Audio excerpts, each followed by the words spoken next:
I really have just one gripe with the movie, and that's what I was hinting at a couple minutes ago, which is that they, you have, it seems like John Glenn's like, let's just bring it down. Okay, we were in space. We were literally up here. Let's bring it down a little bit. Let's bring it back down to Earth, if you will.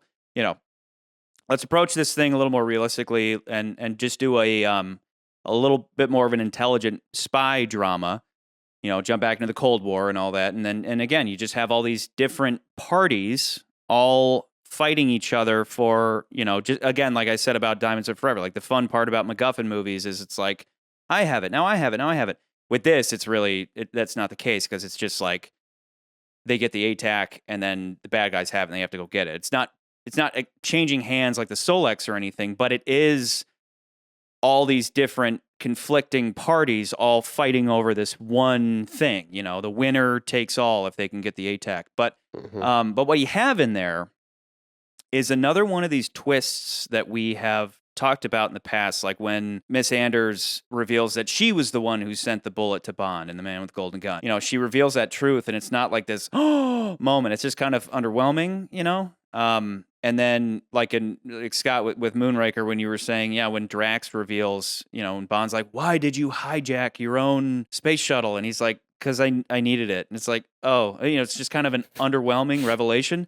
With this, it is a pretty great twist where this guy they thought was an ally, Kristatos, was trying to mislead Bond into thinking that the good guy is actually the bad guy. You know this man? Oh, yes. Locke, Columbo's right hand. Stopping Columbo will be difficult. He has important connections. You cannot just arrest him. You must find a different way. You may have to kill him. It is Kristatos you want, not me. He told you about himself. He's the one with the powerful connections. Locke works for him, not for me. Columbo runs heroin to be refined here before it is sent to England. No heroin. And he's like, you should go kill that guy. You should kill him. You should kill Columbo. The reason I bring it up in relation to those other revelations is because once you know that information and then you watch the movie again, it seems really kind of stupid the amount of times they try to kill Bond. Now, again, I'm the keep Bond alive guy. I'm the, hey, give your bad guy a good reason to keep Bond alive, and that keeps the plot interesting because assassination attempt after assassination attempt, eventually Bond is just Superman. And it's like, how many times is this guy going to save the world? How many times is this guy going to best these goofy assassins that just keep escalating to the point where now we have hockey assassins? It just keeps doing this. So when you're trying to make your movie smart, right, and bring it back down to earth, you have your deceptive bad guy, and then he's got Kriegler working for him, right? Kriegler's a biathlon skier shooter, and he starts hunting Bond in the woods.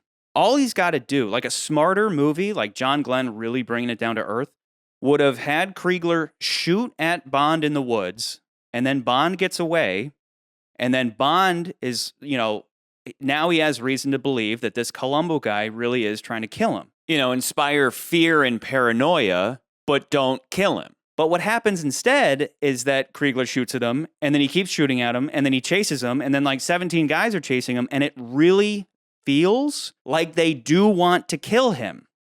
Where really Kristatos' plan is to let Bond go ahead and kill his rival. So you could maybe argue on one hand, it's like, okay, I guess maybe he would benefit either way from killing Bond, but really, with this whole deceptive plot, you really just need to shoot at Bond and have this, what looks to be an assassination attempt, but really it was just to frighten him, scare him towards Columbo, and then have him kill Columbo. And then the producers are like, yeah, but we need a really long ski scene that goes on and on and on and has all the, and then we need drunk guy to jump up again and go, third appearance. This third appearance. Yeah. There's also right before drunk guy pops up. That's another little funny quirk. The stunt guy says the bike drives by, a guy's holding a cake. He very obviously quickly turns and just slams it in a guy's face.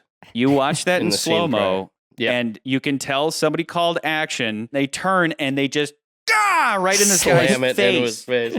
I don't have as much a problem with that as you do, I guess, because I just look at it as Kristatos is trying to limit the amount of people that are onto his plan to begin with.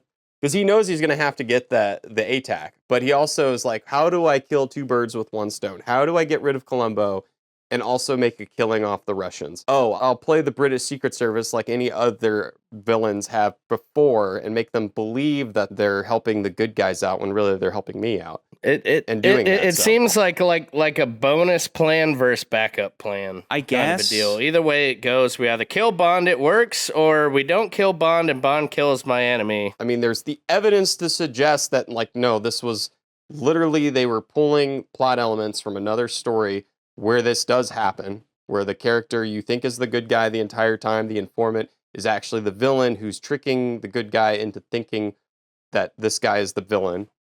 Instead of it being where it feels like to be like a very lazily, like, oh, like we had a really cool opening moment in the movie to get Bond into this story. How do we address this so we can fix later things that we wanted to do with the movie? Oh, we'll do this quick fix patch where it's like, oh, he just needed his shuttle back. Oh, I sent the bullet. Like things like that. Yep. But like with this, it's different in that like you could see it as it makes the character more interesting because it's like, oh, well, he's a mastermind. Like he's figured all this idea out of how he's going to best this. If I had an argument as to like on your behalf is to say like this weakens the movie is that it is at times can be confusing a little bit. Like it does get a little like Nan says, it is a little confusing, but I mean, I think this movie overall is much more solid than many of the other Bond films for sure. So you have they meet up with Kristatos, Mm-hmm. who, because the only lead at that point that Bond has is he has the photo of Locke, the assassin Locke, who paid the Cuban assassin let's start back before to that. kill. Let's start before that. So Molina's Before he meets parents. Locke. So Molina's parents get offed. And why are they off though? I actually really love that moment. Like That scene's great. when she breaks the fourth wall, it just works. Yeah. It just Yeah. works because she nails it. She nails that look. Yeah. But anyway, okay. So you're He's saying like, I'm even gonna before that. fucking So kill these guys. yeah. So before that, Gogol says, I've already contacted our guy in Greece, and having seen the movie, we know that's Kristatos. So he contacted Kristatos, and he's Mhm. getting things into motion. The British government was working with Molina's parents in order to find the ATAC, right? So we have we have the Brits and we have the Russians, and below the Russian head we have Kristatos, and then below the Brits we have the Molina's parents. And these two forces are already trying to find the ATAC. So what we see, though, in real time is that Molina shows up on the boat. Hey, everybody, I'm back. And she's dropped off by the Cuban assassin, who then, when he swings back around, they're waving like, hey, bye. Like he's making one final pass. And right when he pulls the trigger, he does this lip quiver that just looks like he's getting off in his pants a little bit because he's committing murder. He's like, it's so weird. So her parents get killed. She swears revenge, and then Bond is briefed. They're aware of the Cuban assassin, so Bond goes to see the Cuban assassin, and while he's there, Locke is there to pay him off for the murder. But Molina intervenes and kills their only lead, who is the Cuban assassin. So Locke hilariously steals the money back and runs off. But Bond saw him, so through the identigraph, Why don't you try the identigraph? they're able to figure out who that guy was. Okay, it's Locke. Now reported working for Greek smugglers. Minister of Defense is like, Bond, you f***ed this all up. You're an asshole. And, as usual, Bond's like, how many times have I saved the world? But okay, Minister of Defense, I guess you're cool. And Bond says, if you would have read this part of my report, I said, I saw the guy paying the assassin you told me to go look into. If we look into that guy, maybe we'll figure out all this business with the ATAC. And what does the Minister of Defense say? I don't follow. I don't follow. That doesn't make sense. Like, what do you not grasp? And then he follows that up by going, If we could identify that someone. Why don't you try the identigraph? Yes, sir. Well, get cracking, 007. what the f*** was that scene? I don't get it. Oh no. Why don't you get cracking, Bond? So why does he do that?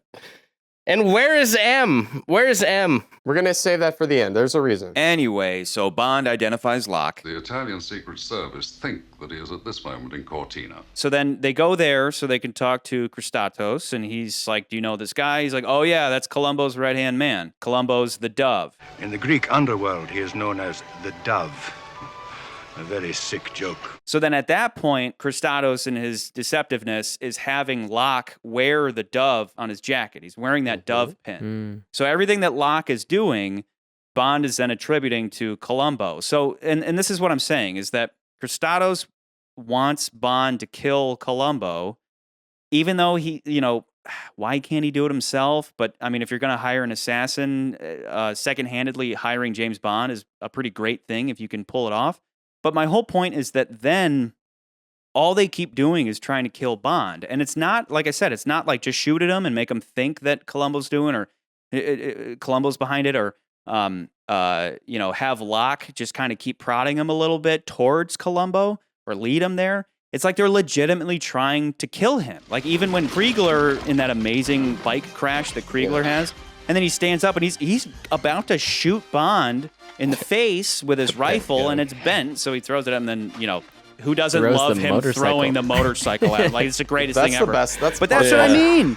Like, that's what I mean. He even tried to kill him with a motorcycle. Okay, I found the linchpin in your argument that's going to make things a lot more confusing as well as make more sense.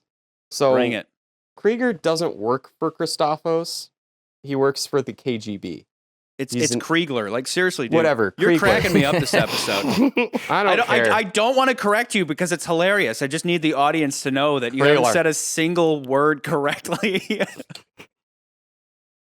That's fine. Okay, sorry. Go ahead. No heroin. Yeah, he covers his face too. No heroin. No heroin. No heroin.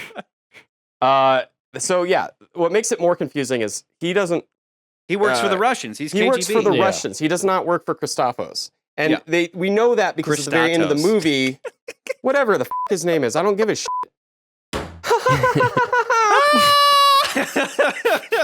Do go on, please. Doesn't matter. Basically, the East German skier. Yeah. Biathlonist. Olympic. I don't think that's how you say that. Biathlete. Biathlonist. For you, biathlonist. For me and the rest of the world, biathlete. Listen, this is a very iconic episode, okay? I will deliver it and return with the money. The voice of the KGB. He works for the KGB, and he works, and like that's the part of it that makes sense. That you're like, it's confusing, but it works. Like he works for the KGB. He doesn't actually work for the other guy. Do the hockey players work for the Russians then? Maybe they're the same guys. We never know. The hockey players don't make any goddamn sense. Some headcanon works then. One of my biggest gripes about this movie is that they didn't try to kill him with a curling team. That is the only thing they didn't try, and they could have succeeded. That would have been curl, great. like a curl with like knives coming off of it, and just Dude, no, you you capture Bond, you melt him in ice up to his neck, and then you play curling with knives. So you have all these rocks, you're like smashing him in the face. How is he going to get out of that one? So, I don't know. you Watch mentioned, laser. I think we even forgot to mention this, but you were mentioning how this is very Honor Majesty's Secret Service. I don't know if you said this or not, but the bobsled thing, right? Like they one up the bobsled scene with the motorcycle and the skiing Again, through the John bobsled. Glenn being like, "F you, Peter. Your bobsled scene sucked. It was embarrassing. I had to edit that. It sucked."